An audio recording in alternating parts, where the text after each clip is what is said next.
बीते 2 दिन चली इनकम टैक्स की पूछताछ के बाद रॉबर्ट वाड्रा ने न्यूज 18 से एक्सक्लूसिव बात की है और खुद पर लगे आरोपों से इनकार किया है। वाड्रा के मुताबिक एजेंसियों को सहयोग करने के बावजूद उन्हें जानबूझकर टारगेट किया जाता है। वाड्रा ने आरोप लगाया कि राहुल और प्रियंका के सक्रिय होते ही केंद्रीय जांच एजेंसियां उनके पीछे पड़ जाती हैं। न्यूज 18 से बातचीत में रॉबर्ट वाड्रा ने राहुल गांधी को फिर से कांग्रेस अध्यक्ष बनाए जाने का समर्थन किया। हमारे साथ है बात करने के लिए। वाड्रा जी, सबसे पहले शुक्रिया न्यूज़ 18 से बात करने के लिए।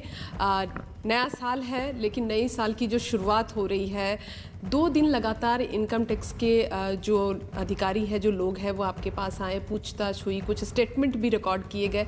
किस तरह से आप इसे देखते हैं, क्योंकि इससे पहले भी कई बार इस तरह की कार्रवाई हो चुकी है? और आइए पिछले कुछ दिनों से जिस तरह से लगातार बर्ड फ्लू का खतरा मंडरा रहा है, उस खबर का रुख कर लेते हैं। पक्षियों की मौत से इंसानों में खौफ है। राजस्थान, हिमाचल प्रदेश, मध्य प्रदेश समेत 6 राज्यों में बर्ड फ्लू का खतरा मंडराने लगा है। सिर्फ हिमाचल में ही 2000 से ज्यादा पक्षियों की मौत की खबर है, जबकि गुजरात के जूनागढ़ में 200 से ज्यादा पक्षियों की संदिग्ध हालात में मौत से हड़कंप मचा हुआ है। मध्य प्रदेश का भी इलाका, जहां मंदसौर और शाजापुर में कई कौवों की मौत हुई है। इतना ही नहीं, जांच में बर्ड फ्लू की पुष्टि भी हो गई है। वहीं राजस्थान के 12 और बूंदी में पक्षियों की मौत से पहले ही लोग दहशत में हैं। और अब बात देश में दहशत की बड़ी वजह बनते जा रहे बर्ड फ्लू की। मध्य प्रदेश सरकार ने राज्य में बर्ड फ्लू के बढ़ते खतरे को देखते हुए दक्षिण भारत के राज्यों से मुर्गों के व्यापार पर कुछ दिनों के लिए रोक लगा दी है। मुख्यमंत्री शिवराज सिंह चौहान ने कहा है कि जब तक बर्ड फ्लू के हालात काबू में नहीं आते हैं, तब तक के लिए अस्थायी तौर पर दक्षिण के राज्यों से मुर्गों का कारोबार बंद रहेगा। केरल सहित दक्षिण के राज्यों में मुर्गा मुर्गियों में भी ये लक्षण पाए गए, तो वहां से 10 दिन के लिए हमने तय किया है कि जो मुर्गा मुर्गी आते हैं उस पर आने पर हम रोक लगाएंगे। जो सीमावर्ती जिले हैं उनको हम लोग कह रहे हैं चिंता की जरूरत नहीं है, पूरी स्थिति पर हम नजर रखे हुए हैं। और मध्य प्रदेश के शाजापुर में भी रेलवे स्टेशन के पास कई कौवे मृत पाए गए हैं, जिनके बाद शाजापुर में भी बर्ड फ्लू के खतरे की आशंका जताई गई है। कौवे के मृत मिलने की जानकारी मिलते ही पशुपालन विभाग और नगर पालिका की टीम मौके पर पहुंची और उनका सैंपल लेकर जांच के लिए भेज दिया गया। साथ ही प्रशासन ने पोल्ट्री फार्म में मुर्गे मुर्गियों की जांच का भी भरोसा दिया है। हालांकि अब तक यहां बर्ड फ्लू की पुष्टि नहीं हो पाई है। और इधर मंदसौर में पक्षियों के मृत मिलने की तस्वीरें सामने आई हैं। मंदसौर में बर्ड फ्लू के फैलने की पुष्टि पहले से ही हो चुकी है। अब पक्षियों की मौत की खबर ने फिर से लोगों को डरा दिया है। शहर के कई इलाकों में कौवे और दूसरे पक्षी मृत पाए गए हैं। मरे हुए कौवों को काफी सावधानी से दफन करने की कार्रवाई की गई है, ताकि दूसरे पक्षियों को इसकी चपेट में आने से बचाया जा सके। और बर्ड फ्लू के खतरे के बाद केंद्रीय मंत्री गिरिराज सिंह ने बताया कि राज्यों को दिशा निर्देश दिए गए हैं और अधिकारी इस पर नजर बनाए हुए हैं। भारत में इसका किस तरीके का एक्सटेंट ऑफ डैमेज क्या है? देखिए, बर्ड फ्लू 2006 में भारत के अंदर डिटेक्ट हुआ और हर साल जो पशु विश्व संगठन है उनके गाइडलाइन भी आते हैं और उस गाइडलाइन के अनुसार भारत में जब भी हुआ है तो माइग्रेटरी बर्ड जो हैं, जिसे हम विदेशी मेहमान बर्ड पक्षी कहते हैं, उनके द्वारा ही फैलता है। अभी कई राज्यों की सूचना आई है जिसको टेस्ट हम भोपाल के लैब में करवाते हैं और जो सत्यता होती है उसके बाद कार्रवाई भी करते हैं। कंट्रोल रूम भी बना हुआ है। एडवाइजरी भी अक्टूबर में हमने जारी कर दिया कि ठंड आने वाला है, ये एहतियात के रूप में आप तैयार रहें। और मैं समझता हूँ हर राज्य तैयार है, इससे घबराने की कोई ज़रूरत नहीं। तो मतलब कि आकलन का दौर यहाँ पर जारी है और तैयारी इसको लेकर सर क्या की गई है? देखिए, मैंने आपसे कहा कि अक्टूबर में हमने एडवाइजरी जारी कर दी। वेबसाइट पर सारा पैरामीटर जो प्रोटोकॉल है उसको जारी कर दिया और साथ ही साथ निरंतर कंट्रोल रूम से राज्यों का संपर्क बना हुआ है। जो कल करते हैं उसका हम मुआवजा भी, कंपनसेशन भी देते हैं। और जो प्रोटोकॉल के अनुसार हम सारे चीज़ का एहतियात कर रहे हैं। फिर मैं कहता हूँ घबराने की कोई ज़रूरत नहीं। राजस्थान की राजधानी जयपुर का रुख कर लेते हैं। भवानी हमारे साथ जुड़े हैं। भवानी, मध्य प्रदेश के मुख्यमंत्री शिवराज सिंह चौहान कहते हैं कि दक्षिण भारत से मुर्गों के आने पर अभी रोक लगा देनी चाहिए। इसका मतलब क्या है और राजस्थान में बर्ड फ्लू की क्या स्थिति है? देखिए, एक तो पहली बात तो ये कि राजस्थान के अंदर 17 डिस्ट्रिक्ट के अंदर कौवों की मौत हुई है। उसमें से 7 डिस्ट्रिक्ट के अंदर बर्ड फ्लू कंफर्म हो गया है, लेकिन अभी कौवों के अंदर हुआ, मुर्गियों के अंदर अभी तक रिपोर्ट नहीं हुआ। अभी हालांकि सैंपल्स की अभी उसका कारण ये नहीं है कि नहीं है वो, क्योंकि अभी तक जांच होनी चाहिए थी, जिस तेज़ी से वो जांच नहीं हो पाई है। ज़्यादातर सैंपल है भोपाल के अंदर लैब के अंदर पेंडिंग है, तो वो रिपोर्ट्स आनी है, तब कंफर्म होगा कि मुर्गियों में होता है। जैसे ही मुर्गियों के अंदर कंफर्म होगा तो खतरा बढ़ जाता है, तो फिर उसके बाद में इंसानों में इन्फेक्शन का खतरा रहता है, तो वो रिपोर्ट आनी है। लेकिन दूसरी तरफ राजस्थान सरकार की ओर से अभी राजस्थान के मुख्यमंत्री अशोक गहलोत के निर्देश के बाद में अभी एक मीटिंग चल रही है। राजस्थान के जितने भी जो पोल्ट्री फार्म संचालक हैं उनके साथ में गवर्नमेंट की एक मीटिंग है, और काफ़ी क्रूशियल मीटिंग है। इसके अंदर तमाम चीज़ों पर इसी पे बात पे चर्चा की जा रही है कि क्या जो दूसरे स्टेट से राजस्थान के अंदर जो चूजे लाए जाते हैं या जो एग्स आते हैं, क्या वो अभी इस वक्त उनको जारी रखा जाए। दूसरा, राजस्थान के अंदर वो डिस्ट्रिक्ट्स, खास तौर पर जो कोटा डिवीज़न के डिस्ट्रिक्ट्स हैं, क्या उनसे ट्रांसपोर्ट की परमिशन दी जाए या रोक दी जाए अभी, क्योंकि परमिट है। और तीसरा ये है कि क्या जो पोल्ट्री वाले इस वक्त क्या कर सकते हैं, उनका कोऑर्डिनेशन सरकार के साथ, डॉक्टरों के साथ कैसे हो,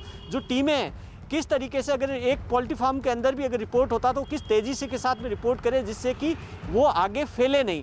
उसको लेकर तमाम चीज़ें, एहतियात और पोल्ट्री फार्म वालों का जो फीडबैक है वो लेने के बाद में सरकार शाम तक इस मामले में कुछ डिसाइड कर सकती है कि क्या ये स्टेप उठाने चाहिए। 3 बड़े स्टेप्स जिस पर, क्योंकि अभी इसलिए नहीं उठाए गए कि पैनिक नहीं फैले, लेकिन अगर कहीं पर भी अगर मुर्गियों में इन्फेक्शन होता है तो वो रोकना सबसे ज़्यादा ज़रूरी है, क्योंकि बहुत तेज़ी से फिर उसके बाद में फैलता है पोल्ट्री के अंदर।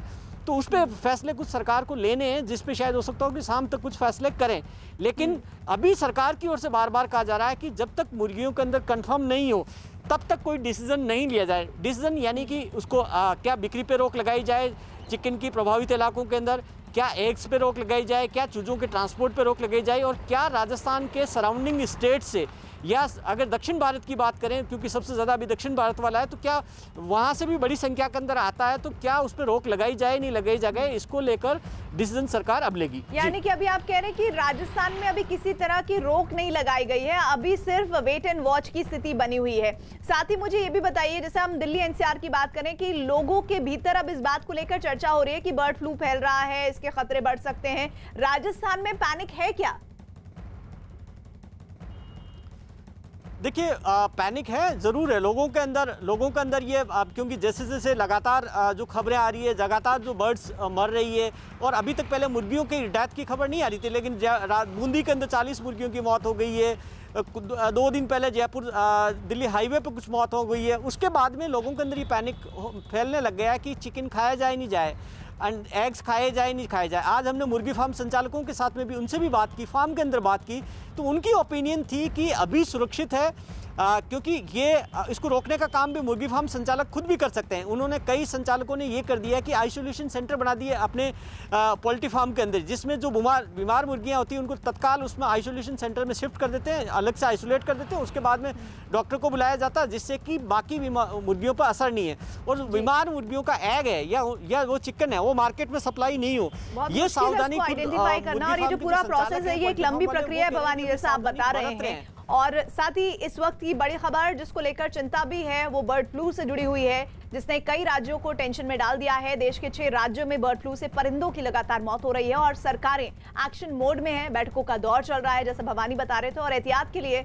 कई कदम उठाए जा रहे हैं। राजस्थान, मध्य प्रदेश, केरल और हिमाचल प्रदेश जैसे राज्यों में सरकारें बर्ड फ्लू को समय रहते काबू करने के लिए माथापच्ची करने में जुटी हैं। हालांकि इस बीच किसी इंसान में संक्रमण की कोई खबर नहीं है, लेकिन जिस तादाद में पक्षियों की मौत हो रही है उसने कोरोना के बीच लोगों की परेशानी को और बढ़ा दिया है और सरकार इसको लेकर सतर्क है।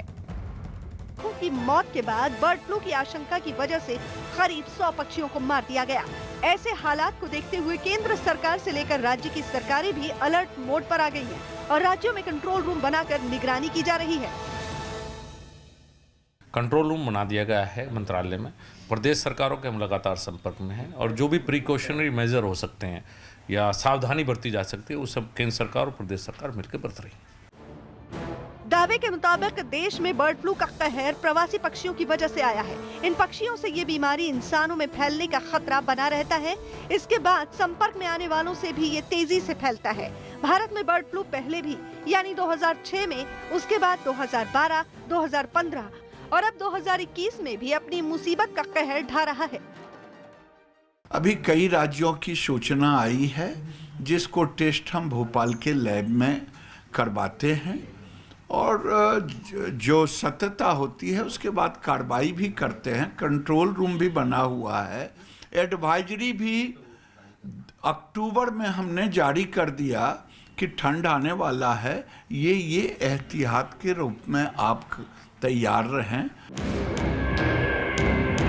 उधर मध्य प्रदेश के शाजापुर में भी रेलवे स्टेशन के पास कई कौओं के शव मिले और बर्ड फ्लू की आशंका पर सैंपल जांच के लिए भेज दिए गए। जबकि मंदसौर में कौओं समेत कई पक्षियों की मौत के बाद बर्ड फ्लू की पुष्टि पहले ही हो चुकी है। लेकिन अब चिंता बढ़ने के बाद मध्य प्रदेश की सरकार ने बैठक कर जरूरी दिशा निर्देश जारी किए और केरल समेत दक्षिण के राज्यों से मुर्गा मुर्गियों के आयात पर रोक लगा दी गई। पक्षी है कौवा सहित, उनमें लक्षण पाए गए, लेकिन कोई भी पोल्ट्री फार्म में अभी हमने रैंडम चेक करने के निर्देश दिए, ये बीमारी नहीं है। एक गाइडलाइन सारे मैंने कलेक्टर्स को निर्देश दिए हैं कि जिले में जितने भी पोल्ट्री फार्म हैं उनके संचालकों से बात करके पूरी गाइडलाइन जारी करें। बर्ड फ्लू से सबसे ज्यादा पक्षियों की मौत जिन राज्यों में हो रही है उनमें राजस्थान भी शामिल है, जहां 17 जिलों में पक्षियों की मौत के मामले सामने आ चुके हैं और अब तक 625 से ज्यादा परिंदों की मौत हो चुकी है, जिनमें मोर भी शामिल हैं। 4 डिस्ट्रिक्ट के अंदर टीमें भेजी गई है। जो अलग अलग जो प्रभावित इलाके ज़्यादातर जो राजस्थान का जो कोटा, बारां, बूंदी 3 जिले हैं जो सबसे ज़्यादा प्रभावित है, उन पे विशेष निगरानी रखी जा रही है और सतर्कता बरती जा रही है। और जो सैंपल है वो लगातार भोपाल भेजे जा रहे हैं। राजस्थान के अंदर टेस्टिंग लैब नहीं है, तो वहाँ से सैंपल्स की रिपोर्ट्स जल्दी से जल्दी आ सके, जिससे कि अगर कहीं फैलने का थोड़ा बहुत भी खतरा हो तो उसको कंट्रोल किया जा सके। हरियाणा और पंजाब की राजधानी चंडीगढ़ और पंजाब के पंचकूला में भी मुर्गे मुर्गियों की मौत ने वहां की सरकार को चिंता में डाल दिया है। प्रभावित राज्यों में पक्षियों और मुर्गे मुर्गियों की मौत पर खास नजर रखने के अलावा समय पर जांच और इंसानों की जांच से जुड़े निर्देश भी दिए गए हैं, जिससे समय रहते बीमारी पर काबू पाया जा सके। और राजस्थान के कई जिलों में बर्ड फ्लू का खतरा धीरे धीरे मंडराने लगा है। 12 में 50 से ज्यादा पक्षियों की मौत हुई है। इतनी तादाद में पक्षियों की मौत से लोगों में खौफ है। आनन फानन में मामले पर नजर रखने के लिए पशुपालन विभाग की 4 टीमें बनाई गई हैं। साथ ही पक्षियों की मौत का कारण जानने के लिए उनका सैंपल भोपाल भेजा गया है। भोपाल से रिपोर्ट आने के बाद ही ये साफ हो पाएगा कि इन पक्षियों की मौत का कारण क्या है। फिलहाल प्रशासन पूरी एहतियात बरत रहा है। हमने जो पशुपालन विभाग की उनकी 4 टीमें पूरे जिले में गठित कर दी है, RRT रैपिड रिस्पॉन्स टीम, जो जाके सभी जो मुर्गी पालन की जो पशुशालाएं हैं वगैरह है, पक्षियों के जो और रहवास है उनको चेक कर रही हैं। और राजस्थान के बूंदी में भी 33 मुर्गे मुर्गियों की मौत की खबर के बाद हड़कंप है। इस बात की जानकारी मिलते ही पशुपालन विभाग की टीम हरकत में आई है। टीम के सदस्यों ने तत्काल मौके पर पहुंचकर छानबीन शुरू की। हालांकि शुरुआती जांच के बाद पशुपालन विभाग के अधिकारियों ने बर्ड फ्लू से मौत होने की बात को खारिज किया है। राजस्थान के झालावाड़ से भी डराने वाली तस्वीरें आई हैं। यहां 6 मोर मृत पाए गए हैं। साथ ही कई कौवों समेत 50 से ज्यादा पक्षियों की मौत हुई है। झालावाड़ में अब तक करीब 200 पक्षियों की मौत हो चुकी है। और राजस्थान में बढ़ते बर्ड फ्लू की आशंका के बाद राज्य के सीएम अशोक गहलोत ने अधिकारियों के साथ एक बैठक की है। बैठक में मुख्यमंत्री ने सभी अधिकारियों को मामले पर नजर रखने के बात कही है और साथ ही जरूरी कदम उठाने के आदेश दिए हैं। गहलोत ने राज्य के 16 जिलों में पक्षियों की मौत पर चिंता जाहिर की। और कई राज्यों में बर्ड फ्लू के खतरे के बीच केंद्रीय मंत्री संजीव बालियान ने दावा किया है कि इससे निपटने के लिए सरकार पूरी तरह तैयार है और लोगों को इससे घबराने की जरूरत नहीं है। बर्ड फ्लू के खतरे पर हमारे साथ बात करने के लिए केंद्रीय मंत्री संजीव बालियान जी, हम उनसे बात करते हैं। सर, किस तरीके का खतरा इसके मद्देनजर भारत के ऊपर फिलहाल मंडराता हुआ दिख रहा है? देखिए, कोई नई बात नहीं है। 2015 से हर वर्ष 4 से 5 स्टेट में इसके केस रिपोर्ट किए गए हैं। अभी भी करीब 5 प्रदेश से केस रिपोर्ट किए गए हैं, लेकिन पोल्ट्री में सिर्फ हरियाणा के एक छोटे से एरिया और डक्स में केरल से केस रिपोर्ट है। उसके अलावा पूरे देश में कहीं कोई केस अभी तक रिपोर्टेड नहीं है। वास्तविक स्थिति अभी भारत में क्या है? क्योंकि खतरा, ये विशेषज्ञ आशंका जता रहे हैं कि ह्यूमन में भी ये फैल सकता है, ये वायरस। देखिए, फैल सकता है, इसमें इनकार नहीं किया जा सकता, लेकिन 2006 से 2021 तक, 2015 के बाद तो हर वर्ष bird flu avian influenza Hindustan में आया है, लेकिन आज तक ह्यूमन में कहीं कोई केस रिपोर्ट हिंदुस्तान में नहीं हुआ है। गुजरात के जूनागढ़ से भी कुछ तस्वीरें आई हैं। वहां कई चिड़ियों की मौत से हड़कंप है, जिसके बाद तुरंत कुछ डॉक्टरों को नमूने इकट्ठा करने के लिए भेजा गया है। साथ ही प्रशासन ने शहर के आसपास के सभी पोल्ट्री फार्म में भी जांच कराने का भरोसा दिया है। जूनागढ़ में अब तक 50 से ज्यादा पक्षियों की मौत हो चुकी है। बताया गया कि इनमें चिड़िया के साथ कुछ बतख और प्रवासी पक्षियों की भी मौत की जानकारी है। इस एरिया के आसपास के 10 किलोमीटर के एरिया में जो पोल्ट्री फार्म है उसका सर्वेक्षण भी शुरू है। वहाँ इसके जो बर्ड्स है इसमें कोई बीमारी और पक्षी मरण की कोई मालूम नहीं पड़ी है। और केरल में भी कुछ पक्षियों की मौत के बाद दहशत है। प्रशासन ने एहतियात बरतते हुए प्रभावित इलाकों के 1 किलोमीटर के दायरे में सभी बत्तखों और मुर्गियों को मारना शुरू किया है, ताकि वहां रहने वाले लोग बर्ड फ्लू की चपेट में न आए। कोट्टम में भी प्रशासन ने एहतियात बरतते हुए काफी बत्तखों को मार दिया है।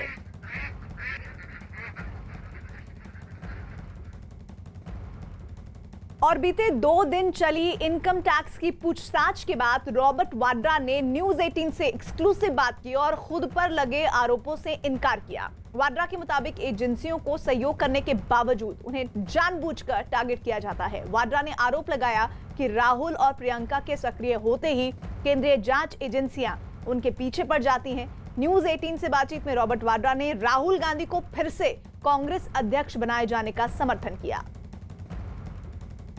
हमारे साथ रॉबर्ट वाड्रा जी हैं।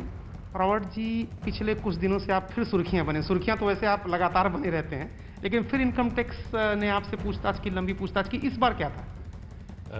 जब भी उनकी कोई भी नोटिसेज या इंक्वायरीज आती हैं, हम उसका क्लियर जवाब दे देते हैं और हमेशा देते आए हैं। नोटिसेज हर 2-3 दिन में हमें मिलते हैं, मतलब फॉर द लास्ट 10 साल से ये चल रहा है।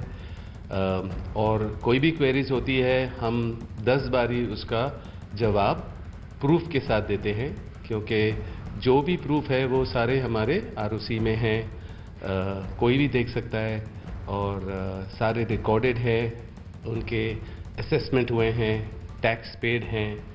कोई भी इशू होता है पेनल्टी देते हैं, टैक्स पे करते हैं, फुल, कोई एविजन है ही नहीं। तो अब किसी की भी नोटिस आती है कोई भी एजेंसी की, हम उनके जवाब देने के लिए पूरे तैयार हैं।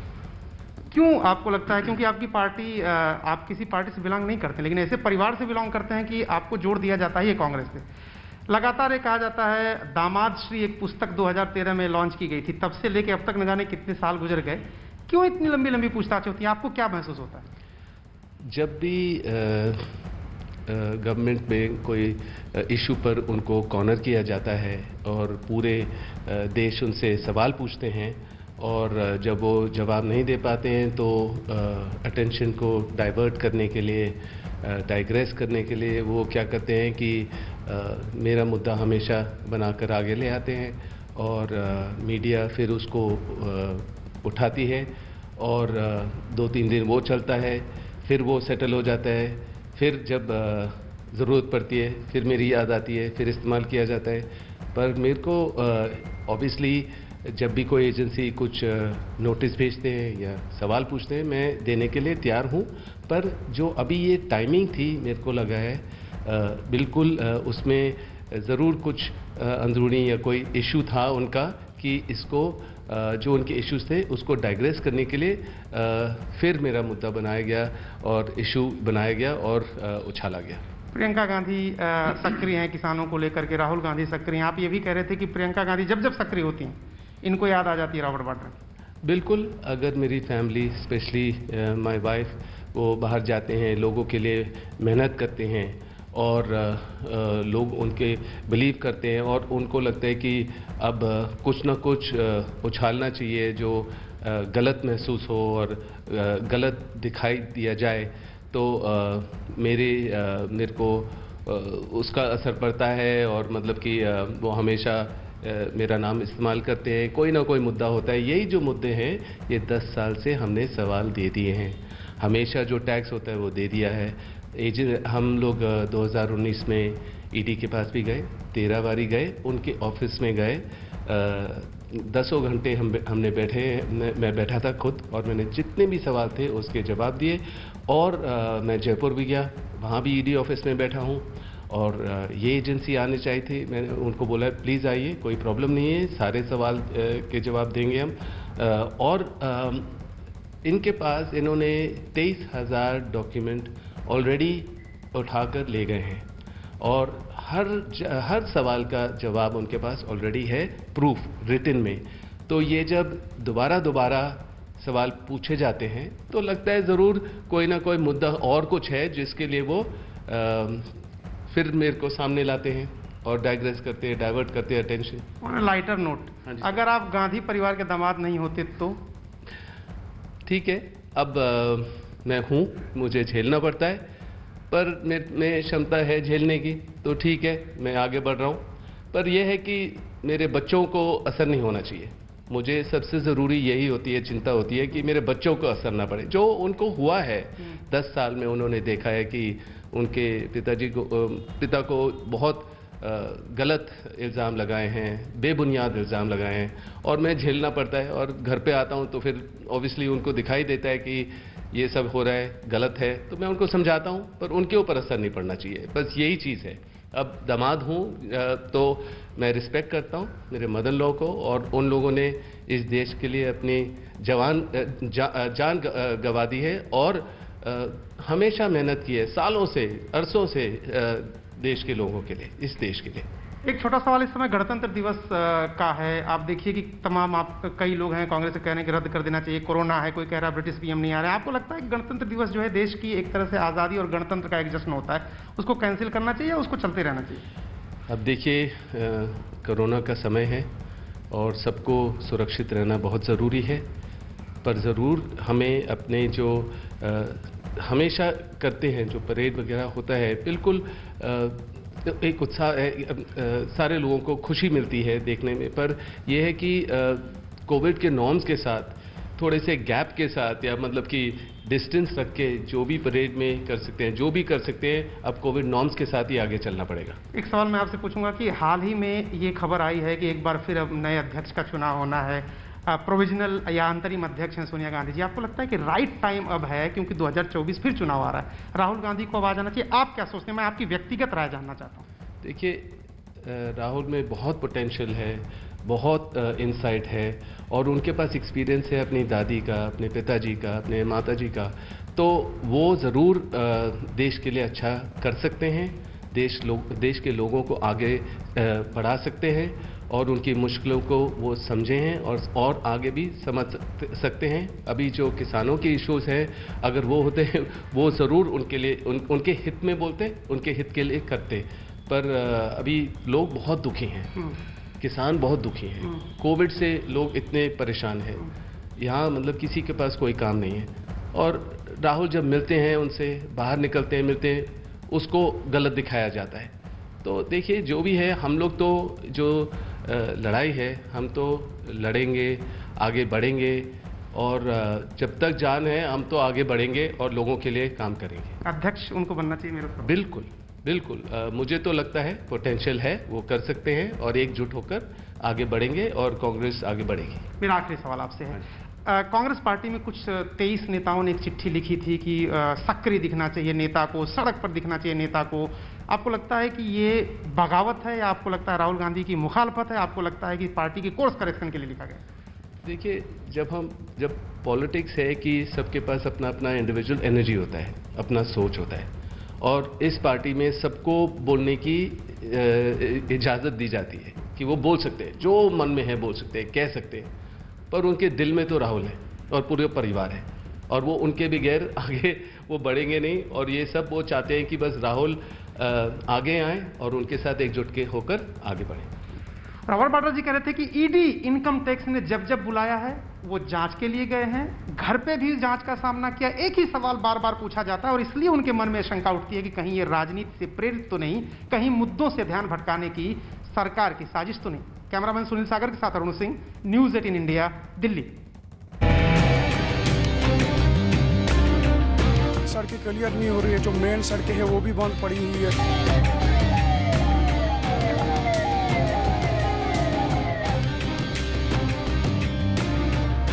लाइट भी नहीं है।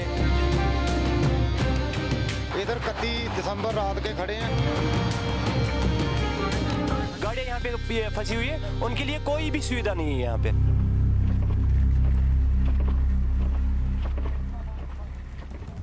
पहाड़ों पर बिछी बर्फ की चादर की तस्वीरें आइए आपको दिखाते हैं। मानो ऐसा लग रहा है मौसम ने ब्रेक फेल कर दिया हो सब कुछ।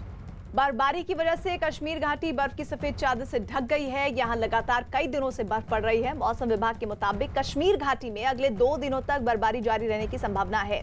घाटी में हो रही बर्फबारी सैलानियों को तो अपनी तरफ खींच रही है, लेकिन स्थानीय लोगों के लिए परेशानी का सबब भी बनी है। बर्फ और माइनस तापमान से सब थम गया है, सब जमसा गया है। भारी बर्फबारी की वजह से कश्मीर के कई रास्ते बंद हैं। श्रीनगर, बारामूला, अनंतनाग, कुलगाम, शोपिया, पुलवामा जिलों में बिजली और सड़क संपर्क बुरी तरह से प्रभावित है। जम्मू कश्मीर के 9 जिलों में बर्फ के तूफान का अलर्ट जारी किया गया है। कश्मीर में हुई भारी बर्फबारी के बाद अब सड़कों से बर्फ हटाई जा रही है। खासतौर से श्रीनगर की अंदरूनी सड़कों पे बहुत ज़्यादा बर्फ जमा थी और अब इसे हटाया जा रहा है। श्रीनगर म्यूनसिपल कॉर्पोरेशन का अमला लगा हुआ है और वो अंदरूनी सड़कों से बर्फ़ हटा रहे हैं, जिस तरीके से आप देख सकते हैं। हालांकि काफ़ी डिफ़िकल्ट टास्क है, काफ़ी मुश्किल टास्क है। इनसे जानना चाहूँगा कि कितने मुश्किल टास्क है अंदर गलियों से बर्फ़ हटाना? बहुत मुश्किल है, बहुत मुश्किल है। भी गाड़ी भी नहीं चल सकता है। एक तो गाड़ियाँ भी इर्द गिर्द लगी हैं और आर.एन.बी सब कर रहा है इस वक्त। अच्छा, ये R&B का है, ये SMC नहीं कर रहा है। हालांकि गली कोचों का काम तो नॉर्मली SMC कर रही थी, लेकिन अब R&B का JCB लगा हुआ है। जी सर, तो अभी कितना एरिया कवर करना है? काफ़ी मुश्किल, बहुत मुश्किल है सर। इस वक्त निकलना पड़ता है, बहुत मुश्किल। तो R&B का ये लगा हुआ है JCB, जो अब गली कोचों से बर्फ़ हटाने का काम कर रहा है। हालांकि बहुत मुश्किल है गली कोचों से अब बर्फ़ निकालना, क्योंकि ये पहले काम नहीं हुआ। अगर कल भी थोड़ा सा हुआ होता तो आज एकदम से मुश्किल नहीं होती। लोग घरों में आज फंसे रहे क्योंकि हर तरफ से बर्फ़ ही बर्फ़ देखने को मिली और गली कोचे बिल्कुल बंद थे। अब मशीन्स लाई जा रही हैं, JCB लाए जा रहे हैं। हालांकि ये स्नो क्लियरेंस की मशीन्स नहीं है, जैसे मैंने पहले भी कहा था। JCB नॉर्मली अब ये मिट्टी वगैरह का काम में इस्तेमाल की जाती है या ज़मीन की खुदाई में इसका इस्तेमाल किया जा रहा है। अब इसे स्नो कटर के तौर पे इस्तेमाल किया जा रहा है, क्योंकि रिसोर्सेज यहाँ पे कम पड़ गए, भारी बर्फबारी हुई। लेकिन SMC या R&B के पास उतनी अच्छी मशीन्स नहीं थी कि वो बहुत जल्द ये बर्फ़ हटा पाते। अब प्रॉब्लम ये भी है कि एक साइड से ये बर्फ़ हटाई जाती है, दूसरे साइड से जमा हो जाती है। तो उससे क्या ख़तरा है कि जब ये कोहरा लगेगा तो फिर इस बर्फ़ को हटाना बहुत मुश्किल हो जाएगा। लोग लगातार मुश्किलात में, लोग आज ज़्यादा घरों से बाहर नहीं निकल पा रहे हैं, क्योंकि अंदरूनी सड़कें जो हैं वो बिल्कुल बंद पड़ी हैं। गाड़ियाँ आप देख सकते हैं, जहाँ से आप नज़र दौड़ेंगे वहाँ आप देखेंगे गाड़ियाँ बंद पड़ी हैं और गाड़ियों के निकलने की जगह नहीं। ये आप देख सकते हैं। यहाँ अब R&B का ये JCB है जो यहाँ से ये सड़क जो है क्लियर कर रहा है, लेकिन ये स्नो कटर नहीं है या स्नो क्लियरेंस मशीन नहीं है, जिसकी वजह से यह बर्फ़ जो है एक सम से, देखिए वहाँ से बर्फ़ हटाई गई और यहाँ ये बर्फ़ जमा हो गई, ढेर है बर्फ़ के। अब इस बर्फ़ को कौन हटाएगा, इसके लिए कोई अभी प्लान नहीं बनाया गया। यानी कि अब ये वाली गाड़ी नहीं निकल सकती, इसके सामने बर्फ़ रखी गई, या इस रोड से कोई भी गाड़ी अब नहीं चल पाएगी। तो ये कहा जा सकता है कि जिस तरीके से मैनेजमेंट होनी चाहिए थी स्नो क्लियरेंस की, ऐसा नहीं हुआ। जम्मू कश्मीर के श्रीनगर से एक चौंकाने वाली तस्वीर आपको दिखा रहे हैं। बर्फबारी के बीच एक मकान की छत अचानक भरभराकर गिर गई। श्रीनगर समेत राज्य के कई इलाकों में जमकर बर्फबारी हो रही है। हालात यह है कि सड़कों पर बर्फ की मोटी चादर बिछ गई है, जबकि कई मकान पूरी तरह बर्फ से ढक गए हैं। इसी बीच बर्फ के बोझ से एक मकान की छत अचानक गिर गई। तो तस्वीरें आप देखिए, बहुत ही खतरनाक तस्वीरें। सोचिए किस तरह से एक मकान जो कि एकदम ठीक ठाक नजर आ रहा है, लेकिन बर्फ का दबाव इतना ज्यादा कि वो छत भरभरा कर गिर गई। ये श्रीनगर की तस्वीरें हैं, जहां बर्फबारी के बीच एक मकान की छत अचानक से ढह गई। श्रीनगर समेत राज्य के कई इलाकों में जमकर बर्फबारी हो रही है। हालात ये है कि सड़कों पर बर्फ की मोटी चादर बिछ गई है, मकान पूरी तरह बर्फ से ढके हुए हैं और इस बीच बर्फ के बोझ से एक मकान की छत गिरने की तस्वीरें इस तरह कैमरे में कैद हुई है। नए साल की शुरुआत से शुरू हुआ ठंड का कहर बदस्तूर जारी है। देश के तमाम पहाड़ी इलाकों में रुक रुक कर बारिश और भारी बर्फबारी जारी है। बारिश और बर्फबारी की वजह से कई रास्ते बंद हो गए हैं, तो कहीं बर्फ की वजह से ज्यादा ठंड हो गई है। मौसम विभाग ने जम्मू कश्मीर के कई जिलों में आज बर्फीले तूफान को लेकर अलर्ट जारी किया है। जम्मू कश्मीर, हिमाचल प्रदेश और उत्तराखंड में ज्यादातर स्थानों पर मध्यम से भारी बारिश और बर्फबारी जारी रहने की संभावना है।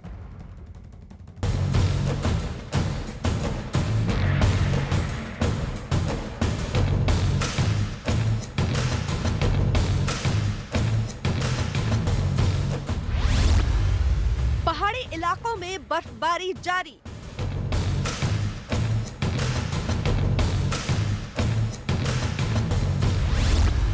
बारिश, बर्फबारी से कड़ाके की ठंड।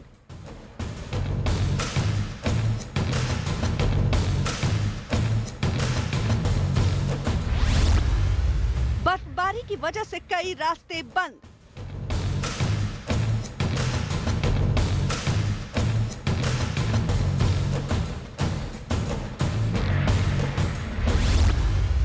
बंद रास्तों ने बढ़ाई सैलानियों की मुश्किल।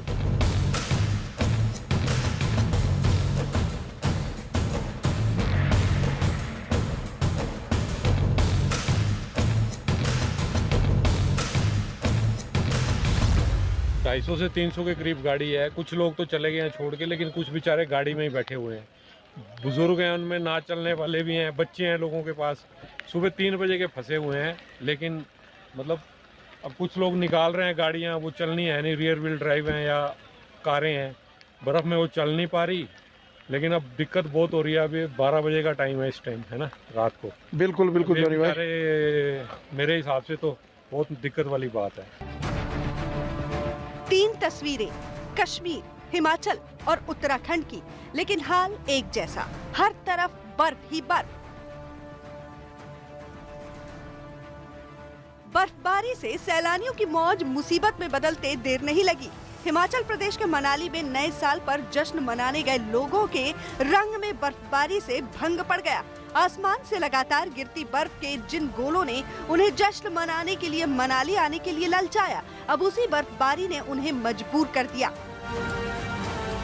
हिमाचल की ये वादियां कभी वो फिल्मी पर्दों पर देखा करते थे।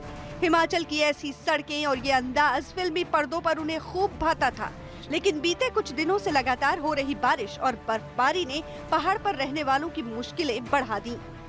कल्पा है वहाँ पर अब तक जो है वो 40 सेंटीमीटर तक स्नोफॉल जो ऑलरेडी हो चुका है। बाकी शिमला के डिस्ट्रिक्ट के जो खड़ा पत्थर का एरिया, नारकंडा का एरिया, कुफरी का एरिया है, वहाँ पे भी स्नोफॉल हुआ। और शिमला सिटी में आज मॉर्निंग से जो लाइट बारिश जो है वो कंटिन्यू चल रही है। तो जो दिन के तापमान है वो उसमें काफ़ी गिरावट दर्ज की गई है। हिमाचल की इन तस्वीरों के बाद अब हम आपको कुदरत के करिश्मे की तस्वीर दिखाते हैं। ये तस्वीर हिंदुस्तान की नहीं, ये तस्वीर है इटली की। उसी इटली की जहां कांग्रेस के नेता राहुल गांधी नए साल की छुट्टियां मनाने पहुंचे। इन तस्वीरों को देखकर शायद आपको मलाल हो कि काश आप भी छुट्टियों में किसी ऐसी ही जगह घूम आते। लेकिन अब हम आपको जो तस्वीर दिखाने जा रहे हैं, उसके बाद शायद आप अफसोस न करें। कुदरत ने हिंदुस्तान में ही इतनी विविधताएं दी हैं कि दुनिया की हर खूबसूरत तस्वीर अपने मुल्क में नजर आ जाती है। यकीन न आए तो इन तस्वीरों को देखिए। ये हमारा मुल्क है हिंदुस्तान, और ये हिंदुस्तान का कश्मीर। कश्मीर के बारामूला में जब आसमान ने सफेदी बरसानी शुरू की तो यहाँ मौजूद जर्रे जर्रे ने उजियारा ओढ़ लिया। पौधे सफेद, टहनी और पत्तियां तक सफेद, सड़कें सफेद, पूरा इलाका सफेद। बर्फ की चादर जब फैली तो ऐसी बिछी कि पूरे इलाके को अपनी आगोश में कर लिया। अब जब अपने मुल्क में अपने आसपास ही ऐसी जगह हो तो भला कहीं और जाने की क्या जरूरत। लेकिन बर्फबारी का ऐसा शानदार नजारा केवल बारामूला में ही नहीं, कश्मीर की पूरी घाटी ने इन दिनों ऐसा ही रूप धर लिया है। जम्मू कश्मीर के राजौरी में बर्फ गिरने का सिलसिला शुरू हुआ तो ये इस तरह जारी है कि रास्ते थम गए। हाल ये है कि कश्मीर में हर तरफ बर्फ ही बर्फ होने से जम्मू श्रीनगर नेशनल हाईवे बंद हो गया और रास्तों पर जगह जगह गाड़ियां फंस गई। एयरपोर्ट से विमानों की आवाजाही भी रुक गई। कश्मीर वादी में लगातार बर्फबारी हो रही है। इस वक्त हम श्रीनगर में हैं और लगातार बर्फबारी हो रही है और सड़कों पे गाड़ियों की कोई मूवमेंट नहीं दिख रही है क्योंकि अभी भी बर्फ है, सड़कों पे फिसलन बहुत ज़्यादा है और लोग प्रेफर कर रहे हैं गाड़ियां बाहर ना निकाल के बल्कि पैदल सफ़र कर रहे हैं लोग। जहां से भी हमने देखा काफ़ी जो है एरिया हमने पैदल क्रॉस किया। आज हमने ऐसा किया क्योंकि गाड़ी तो कहीं से निकल नहीं पाई और ड्राइवर जो है वो फंस गया गाड़ी लेके बर्फ़ में। तो ऐसे में मैंने अपने वीडियो जर्नलिस्ट शफी से कहा कि आधा रास्ता आप पैदल तय करो, आधा रास्ता मैं तय करता हूं। और यहाँ हम मीटिंग पॉइंट है हमारा जहां पे हम नज़दीक मिल पाए और अपने दर्शकों तक हम यहाँ के जो विजुअल्स हैं वो पहुंचा पा रहे हैं। कश्मीर में भारी बर्फबारी ने लोगों की मुश्किलें बढ़ा दी हैं। हालांकि भारी बर्फबारी की वजह से कुछ कारोबारियों के चेहरे पर रौनक है। बर्फ में पहने जाने वाले जूते बनाने वाले कारोबारी खुश हैं और बहुत दिनों के बाद उनका धंधा चमक गया। जब श्रीनगर से लेकर कश्मीर घाटी के ज्यादातर हिस्से बर्फ से ढके हों तो रास्तों का बंद होना लाजमी है। यही वजह है कि जम्मू से कश्मीर जाने वाले रास्तों पर एहतियातन गाड़ियों को आगे बढ़ने से रोका जाने लगा है। 2 दिन से लगातार हो रही बारिश और बर्फबारी के चलते जम्मू श्रीनगर नेशनल हाईवे बंद है। हम इस समय नगरोटा चेक पोस्ट पर हैं जहां पर आप देखें तो पुलिसकर्मी जो ट्रैफिक विभाग के वो तैनात हैं। कोई भी गाड़ी यहां से जो आगे जा रही है उसको रोका जा रहा है। अगर वो कश्मीर जाने वाली गाड़ी होगी तो उसको वापस मोड़ा जा रहा है और जो लोग कटरा वैष्णो देवी या फिर उधमपुर तक जाना चाहते हैं उनके लिए रास्ता खुला हुआ है। जम्मू श्रीनगर नेशनल हाईवे की बात करें तो पूरे जो इलाका है जहाँ पर लैंडस्लाइड हुआ है उन इलाकों में ट्रक्स की आवाजाही बंद है और कश्मीर किसी भी गाड़ी को नहीं जाने दिया जा रहा। रास्ते बंद होने की वजह से सड़कों पर ट्रकों और वाहनों की लंबी कतार लग गई। कश्मीर और हिमाचल की छाप एक और पहाड़ों वाले राज्य उत्तराखंड पर दिखाई पड़ रही है। उत्तराखंड का बड़ा हिस्सा बर्फ से ढका है और उत्तरकाशी का इलाका तो बीते कई दिनों से अनोखा नजर आ रहा है। भारी बर्फबारी से राज्य में कड़ाके की ठंड भी पड़ रही है।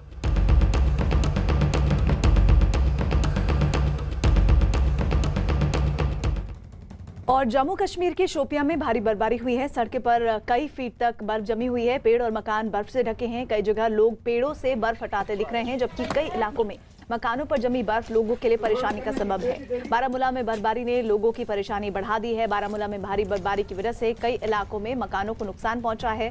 वहां पर लोग मकानों और गाड़ियों से बर्फ हटाते दिखाई दिए। बर्फबारी की वजह से सड़कें सफेद चादर से ढकी दिखी। और पुलवामा की तस्वीरें आइए देखिए और अंदाज लगाइए कि वहां बर्फबारी के दौरान लोगों के लिए कैसे ये बर्फबारी आफत लेकर आई है। घर, मकान, गाड़ियां, हर कुछ बर्फ से ढक गया है। पुलवामा में 6 फीट की बर्फबारी हुई है जिसके बाद सिर्फ और सिर्फ सफेद चादर नजर आती है। लोगों को खुद बर्फ हटाना पड़ रहा है। और बर्फबारी के दौरान कुछ और तस्वीरें जो कश्मीर के लिए बर्फबारी और आफत वाली किस तरह से साबित हो रही है उसको बयां कर रही है। रास्ते बंद है, हवाई उड़ानें बंद हैं, बिजली कट गई है, पानी बंद है और मोबाइल टावरों पर असर पड़ा है। जम्मू कश्मीर के श्रीनगर और गुलमर्ग समेत कई शहरों में रास्तों और घरों पर कई इंच तक बर्फ जमी हुई है। कई रास्ते बंद हो गए हैं जिससे लोगों की मुश्किलें बढ़ गई हैं। नेशनल हाईवे पर गाड़ियों की लंबी लाइन लगी हुई है। बड़ी संख्या में घाटी में सामान लाने वाले ट्रक फंसे हुए हैं। यहाँ से कोई मदद नहीं मिली, ना कभी तो कोई प्रशासन आया है, ना शौचालय है, ना पानी। हम इधर बर्फ में ही सब परेशान हो रहे हैं। पानी भी नहीं है और शौचालय भी नहीं है जहाँ पे बाथरूम लैट्रिन जा सकें। यहाँ पे गाड़ी से नीचे उतरने का बहुत दिक्कत है। बहुत परेशान है। जहाँ पे कोई खाने की व्यवस्था नहीं है, कोई रहने की नहीं है, कोई होटल नहीं, कोई शौचालय नहीं, समझ रहे हो ना। तो बस कहना क्या चाहते हैं, इतना ही कहना चाहते हैं कि प्रशासन को यहाँ पे ध्यान देना चाहिए कि क्या क्या समस्या है। यहाँ 3 दिन हो गए, रास्ता बंद है, तो पानी नहीं है, बाकी लैट्रिन बाथरूम का इधर तो कोई समस्या है, बहुत सी जगह है। अभी खाने को भी तो दिक्कत आ रही है। दिल्ली से आया था भर के, इधर 31 दिसंबर रात के खड़े हैं, उसी दिन की बारिश लगी है। बस परेशानी है भाई, कोई गवर्नमेंट अगर सोचे कुछ हमारे लिए जाने में। परेशान हैं जो घर से बाहर हैं, परेशानी है जी। ऐसे 5 दिनों से फंसा हुआ हम श्रीनगर से खनमू, हमारे डिस्ट्रिक्ट श्रीनगर है। 5 दिनों से यहाँ पे फंसे। ये बोलते हैं यहाँ पे जो एक कॉमन मैन की जो फैसिलिटी होनी चाहिए वो यहाँ पे फैसिलिटी अवेलेबल होनी चाहिए। ग्राउंड होना चाहिए प्रॉपर। जो गाड़ियाँ यहाँ पे ग्राउंड में वो सब फंसी हुई है कीचड़ में। वहाँ पे 1-1, 2-2 फीट कीचड़ है, 2-2 फीट पानी जमा हुआ है उधर। कोई फैसिलिटी नहीं है ट्रक वालों के लिए यार। और जम्मू कश्मीर के कांजीगुंड में जवाहर टनल के पास बर्फबारी की वजह से जम्मू श्रीनगर नेशनल हाईवे बंद है। जवाहर टनल के पास कई फीट बर्फ जमी हुई है, जिस वजह से दोनों तरफ के रास्ते बंद हैं। नेशनल हाईवे के कई जगहों पर चट्टानों के भी खिसकने की खबरें हैं। हाईवे बंद होने की वजह से सैकड़ों गाड़ियां भी फंस गई हैं, जिन्हें सुरक्षित बाहर निकालने का काम अभी जारी है। बीआरओ की टीम सड़कों पर जमी बर्फ हटाकर रास्ता खोलने में लगी हुई है। परेशानी हो रही है, तकरीबन 4-5 दिन से फंसे हुए हैं इधर। तो अभी उम्मीद है कि प्रशासन खोलेगा इसे और हम घर जा पाएंगे।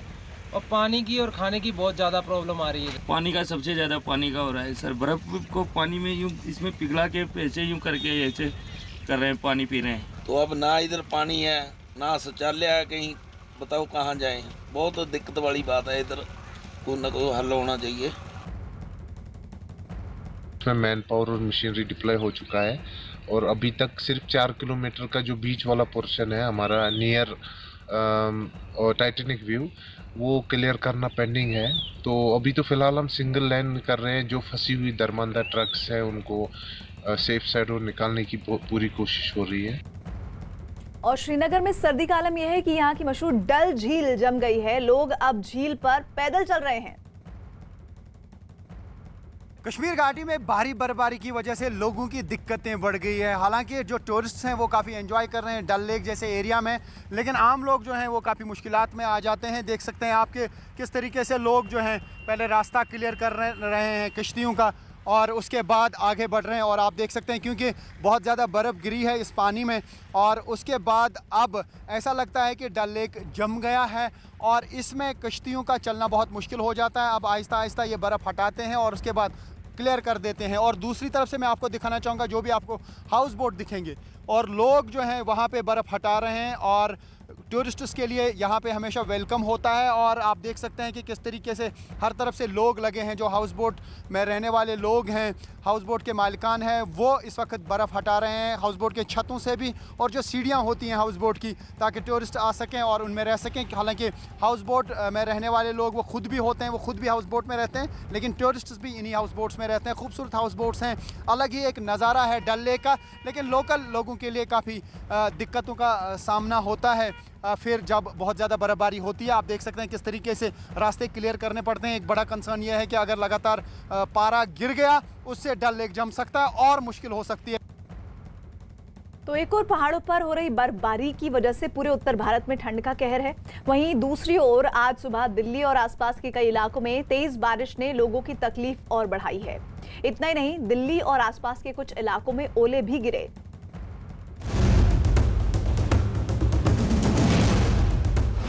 दिल्ली में जनवरी में जुलाई जैसा मौसम, दिल्ली में ओलों की बारिश, दिल्ली एनसीआर में रुक रुक कर बारिश जारी, तापमान के और गिरने का अनुमान। नए साल की शुरुआत से शुरू हुआ ठंड का कहर अब भी जारी है।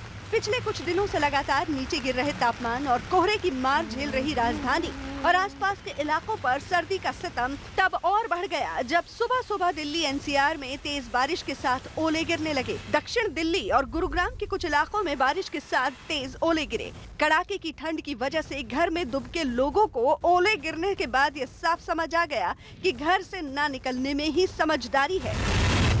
दिल्ली में इस वक्त हो रही है झमाझम बारिश। लगातार तीसरे दिन दिल्ली में बारिश देखने को मिल रही है। इस वक्त हम मौजूद है साउथ एक्स पर और साउथ एक्स की तस्वीर आपको दिखाएं तो तेज बारिश हो रही है और साथ ही अंधेरा भी छाया हुआ है। और इसी के चलते आप देखेंगे जो तमाम वाहन सड़कों पर नजर आ रहे हैं वो सब अपनी लाइट्स जलाकर आगे बढ़ रहे हैं।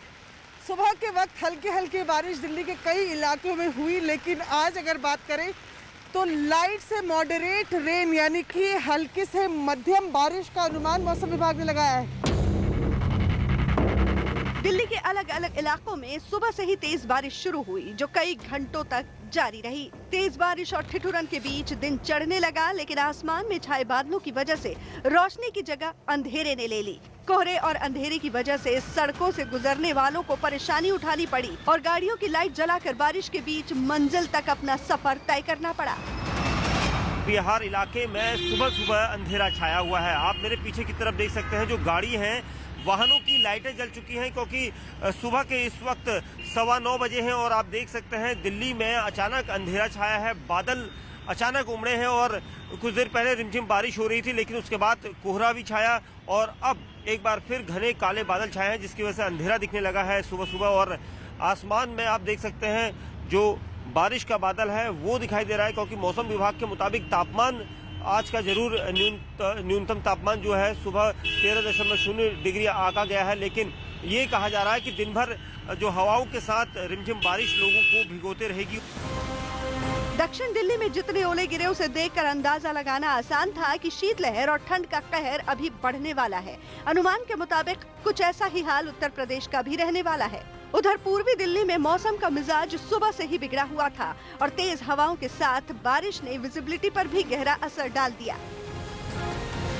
दिल्ली में इस वक्त बारिश हो रही है और तेज हवा चल रही है। इस वक्त हम अक्षरधाम फ्लाईओवर के ऊपर मौजूद हैं, जहां आप देख सकते हैं कि बारिश हो रही है और साथ ही हवा भी चल रही है। सड़कों पर विजिबिलिटी आपको अगर दिखाएं, देखिए अंधेरा छा गया है। मौसम विभाग के मुताबिक जो विजिबिलिटी बताई गई है वो 300 मीटर है। फॉग भी नजर आ रहा है। गाड़ियों की हेडलाइट्स में आपको दिखाना चाहूँगा, देखिए गाड़ियों की हेडलाइट्स जो है वो जल रही है। और अक्षरधाम मंदिर की तस्वीर अगर आप देखेंगे तो देखिए आपको आसपास फॉग ही फॉग नजर आएगा। तो ये तस्वीरें हैं, मौसम विभाग ने जो अनुमान जताया है आज दिन भर बारिश का अनुमान है, साथ ही हवाएं भी तेज चलेंगी। ये 4 तस्वीरें समझाने के लिए काफी हैं कि दिल्ली एनसीआर की बुधवार की सुबह कैसी हुई। शास्त्री भवन में जोरदार बारिश हुई तो सिंघू बॉर्डर पर भी बारिश ने सड़कों को सूना कर दिया। नोएडा में भी सुबह से ही शुरू हुआ बारिश का आंख मिचौली का सिलसिला कुछ घंटों तक चलता रहा, तो वहीं गुरुग्राम में भी तेज बारिश हुई। दिल्ली एनसीआर के इलाकों में आज चौथा दिन है जब रुक रुक कर बारिश हुई। सुबह के वक्त हुई बारिश की वजह से कई इलाकों में लोगों को कम विजिबिलिटी का सामना करना पड़ा, तो वहीं काम की वजह से घरों से बाहर निकले लोग काफी परेशान होते नजर आए। बारिश हो रही है, क्या प्रॉब्लम हो रही है? बहुत दिक्कत हो रही है। घर से निकलना दुश्वार, रात से बारिश पड़ रही है, ऑफिस जाना बड़ा मुश्किल होता है। बहुत दिक्कत हो रही है सर। प्रॉब्लम तो होती है क्योंकि बस भी नहीं मिल पाती है। स्टैंड भी आपको पता ही है कैसे हैं, इतनी टूटी हुई हो जाते हैं सर। कहीं सही है कहीं ख़राब है, तो बहुत भीगे जाते हैं। बहुत प्रॉब्लम हो रही है सर, 2-3 दिन से लगातार हुए जा रही है, तो इसलिए ऑफिस जाने में 7 बजे के निकले हुए हैं सर, 9:30 बजे गए, अभी तक ऑफिस नहीं पहुंच पाए हैं। उधर दिल्ली में बारिश ने घरों से बाहर निकले लोगों के रास्तों में परेशानी पैदा कर दी और सड़कों पर पानी भरने की वजह से आने जाने में दिक्कतें पेश आने लगी। सिंघू बॉर्डर पर बारिश ने किसानों की मुश्किलें भी बढ़ा दी और किसान तंबुओं में पानी भरने से परेशान नजर आए। सुबह सुबह बारिश ने लोगों की नींद खराब कर दी, जिसके बाद वो बारिश से बचते और अपना सामान बचाते दिखे। बदले मौसम के कहर से इंसान ही नहीं जानवर भी परेशान हैं, जिन्हें बचाने की खास कोशिश भी जारी है। सड़कों पर घूमने वाले कुत्तों के लिए खास शेल्टर बनाए गए, जहां उन्हें सारी सुविधाएं मिल रही हैं। दिल्ली में न्यूनतम तापमान 13 डिग्री दर्ज किया गया, लेकिन पहाड़ों पर हुई बर्फबारी और दिल्ली एनसीआर में बिगड़े मौसम की वजह से गिरता तापमान लोगों को जल्द राहत देता नजर नहीं आ रहा है। मौसम विभाग ने आज राजधानी दिल्ली और आसपास के इलाकों में हल्की से मध्यम बारिश जारी रहने का अनुमान जताया है, तो वहीं तापमान में 5 डिग्री तक गिरावट आने के साथ कल ठिठुरन और घना कोहरा रहने का अनुमान जताया गया है। साफ है कि बिगड़े मौसम और प्रचंड ठंड के सितम से जल्द राहत मिलने की उम्मीद नहीं दिख रही है।